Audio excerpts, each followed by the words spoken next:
Hi everybody, it's Wednesday, February 9th, 2011. Thanks for stopping by. I just want to talk a little bit today about the revolution in Egypt. Um, and basically, I just want to uh, show my support for the people that are in Tahrir Square and in Alexandria and all over Egypt in front of the Parliament building.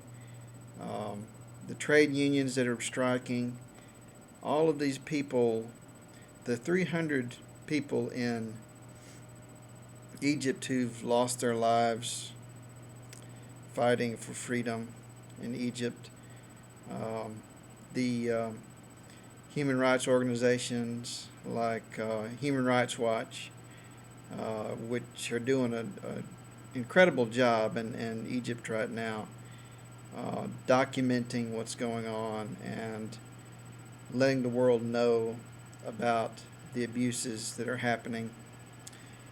Don't be under any illusions. There's only one way for this to be successful, and that is for the entire regime to be dismantled, for Mubarak to be swept out of power along with Suleiman and all of the other people that are currently in power. They all have to go, whether they are in the military or not. There has to be a democratic civilian government in Egypt. And it doesn't really matter what Mubarak says or what Suleiman says. They are lying through their teeth. They have been ruling that country under emergency laws since they came into power. And Suleiman is an old and close personal friend of Mubarak. So he is basically Mubarak's right-hand man. They can say whatever they want, but the people in Tahrir Square know that this isn't over until that government is dismantled. And if that government isn't dismantled, they're going to die for their freedom. And they know that. They're ready to do that. And that's just so inspiring and so amazing to watch. And the fact that there have been 1 million people in that square at one time, and there's been no sexual assault, there's been no crimes committed against people in the crowd, and there's women and children in the crowd, and they're safe. And that's one of the few places in Egypt that they are safe. So it's really something that we can take as an inspiration, even if they don't succeed, even if they die. No one will ever think the same way about Egypt again. No one will ever think the same way about the Arab world again. No one can ever say that they hate us because of our freedoms. That's over. That's done with. They have totally disproven that lie. No one can ever say that Arabs aren't ready for democracy or that they don't believe in democracy. They can't say that. So, and that's a huge success for this movement. And they did something that never would have been imagined possible. And now we can't imagine a democratic government in Egypt, right? We can't imagine those people actually winning. But a couple of weeks ago, we couldn't have imagined what's happening right now. We could never have imagined that they would have taken over the square and defeated 1 million armed thugs and continued to defeat them every time they attacked, with as little violence as possible. And it's an amazing thing that we're watching right now, and something that really should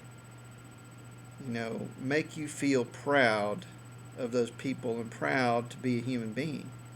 They're showing us what it means to be free people. We are the ones who have forgotten, and they haven't. They are just waking up and remembering, and really showing us how it's done, showing us how ordinary people can take charge of their own destiny. And you know what? Mubarak is going to have to kill those people if he's going to stay in power. He's not going to intimidate them any longer. He's either going to kill them, or they're going to sweep him out of power and put a real government in charge of Egypt. And when that happens, everything's going to change. It's going to be a big change. And we can't really say exactly what's going to happen, but it's not going to be like it is now. It's not going to be the same ever again if they're successful. And, it could be an awakening for democracy around the world. If they can succeed and other people see their example and want it, it's going to spread. And that's a bad thing to John McCain. John McCain says that this is a virus, a contagion which must be contained and eliminated. That's what he meant when he said we wanted democracy in Iraq. That's what he really was thinking. And Bill Kristol, on the other hand, actually thinks it's a good thing what's happening right now. Who would have figured that Bill Kristol actually is in favor of democracy? And let me tell you something. When Barack Obama got up and made that speech where he was saying that, things need to change, but, we don't need a new government, we just need change. And this is so inspiring. And the people in Egypt are really inspiring to me.